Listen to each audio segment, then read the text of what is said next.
Esta noche terminó la reunión entre el gobierno federal y los familiares de los 43 normalistas desaparecidos de Ayotzinapa. Se dio a conocer un informe con las conclusiones del cual precisamente leyó Vidulfo Rosales, que es el abogado de los padres de familia. Y bueno, han dicho que el gobierno ahora está manejando una narrativa que se asemeja a la verdad histórica y que se quiere criminalizar a los desaparecidos. Bueno, realmente no se ha querido criminalizar a los desaparecidos.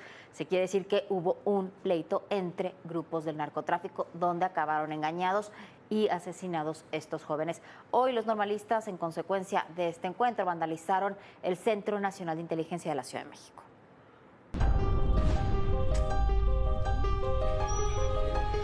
El informe del caso Ayotzinapa se acerca más a la llamada verdad histórica, así lo califica el abogado de los familiares. Entonces ahora está incorporando elementos nuevos a este informe, más cercanos a la verdad histórica. Refiere que había una infiltración ahí de parte de los estudiantes. Reduce, vuelvo a repetir, los hechos a un tema meramente local, meramente de Guerreros Unidos. La responsabilidad radica principalmente en Guerreros Unidos, dejando por fuera toda la responsabilidad de las autoridades. Fue alrededor de las 5 de la tarde cuando padres de los jóvenes desaparecidos llegaron a Palacio Nacional para reunirse una vez más con representantes del gobierno federal. Esta ocasión con el subsecretario de Derechos Humanos Alejandro Encinas, la secretaria de Gobernación Luisa María Alcalde y el fiscal del caso Ayotzinapa, Rosendo Gómez. Después de 2 horas y media de reunión, informaron que el gobierno les entregó y leyó una serie de documentos, entre los que se incluían las llamadas interceptadas por la DEA a Guerreros Unidos. Que nada más se acerca más al Pato, al Cepillo y a todos los equipos, que no tenía ningún sustento y que en su momento el GIEI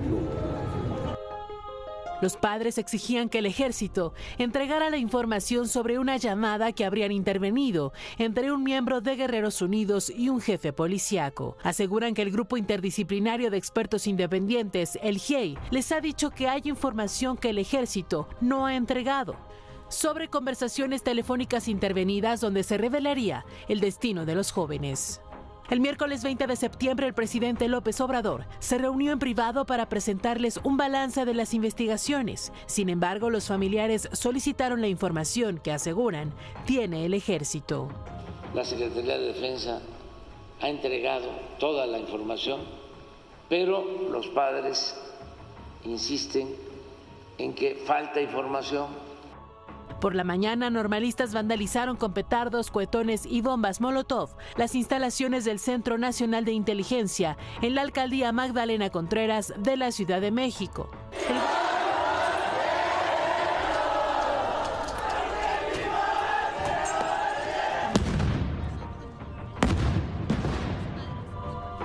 El grupo de inconformes llegó en más de 30 camiones a la institución para exigir que se revelaran los archivos que aseguran contienen parte de la investigación.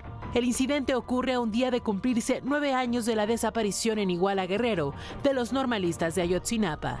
Mientras tanto, los familiares continúan instalados en un campamento afuera del campo militar número 1. Estamos plantados en el batallón campo militar número 1. Con la exigencia que los documentos que hacen falta para esclarecer el caso Ayotzinapa.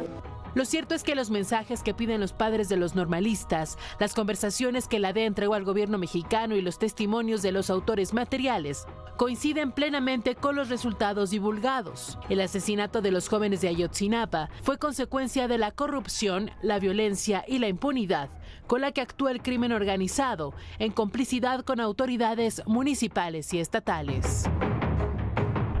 Pero eso es lo que pasó en Ayotzinapa. Si lo creen, les están mintiendo. No hay intercepciones y lo del GIEI tampoco, ni siquiera es el GIEI, es la señora Ángela Buitrago.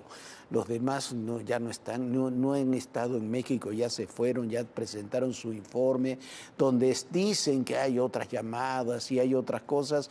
¿Por qué? Porque GIEI desde el día 1 quiso comprobar que esto era un crimen de Estado y resulta que no es un crimen de Estado. Pues qué pena, pero no es un crimen de Estado. Lo lamentable de todo esto es que los asesinos materiales y los sicarios, los que secuestraron y mataron a estos jóvenes, están en libertad.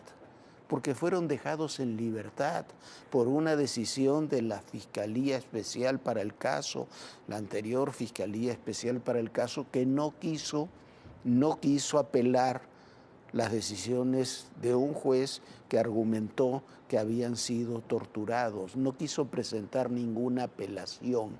Y en lugar de presentar apelación, lo que hizo al jefe de los sicarios y a otros sicarios, no solamente dejarlos en libertad, convertirlos en testigos protegidos para tratar de avalar la tesis del crimen de Estado. Y ahora hablan de estas llamadas cuando no existen las llamadas. Son capturas de pantallas que tampoco se han siquiera verificado.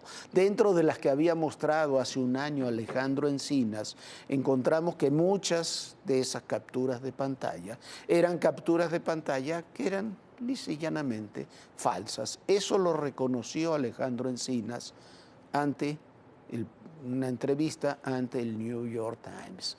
Pero bueno, así están las cosas. A ver qué es lo que ocurre mañana el aniversario. Resulta increíble en medio de todo esto que se diga que como actos de protesta se agredieron las instalaciones del campo militar número 1 o hace unos días también las del cuartel en Iguala y ahora nada más y nada menos que la del Centro Nacional de Inteligencia y que puedan llegar en 30 camiones.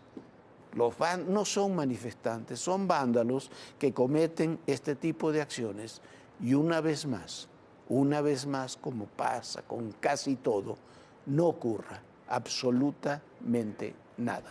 Bueno, Jorge, las conversaciones que sí existen las plasma Jorge en su libro La Noche de Iguala, si las quieren buscar, porque ahí están transcritas estas conversaciones que precisamente obtuvo la DEA entre los distintos grupos del narcotráfico, de Guerreros Unidos y de Los Rojos, y precisamente por este tipo de llamadas es que se da, por este tipo de llamadas y por los interrogatorios que se le hicieron a los sicarios, es que se da con el basurero de Cocula, donde están algunos restos de estos jóvenes, no todos, pero sí algunos restos. Así que bueno, si puede echarle un vistazo, échale un vistazo a ese libro.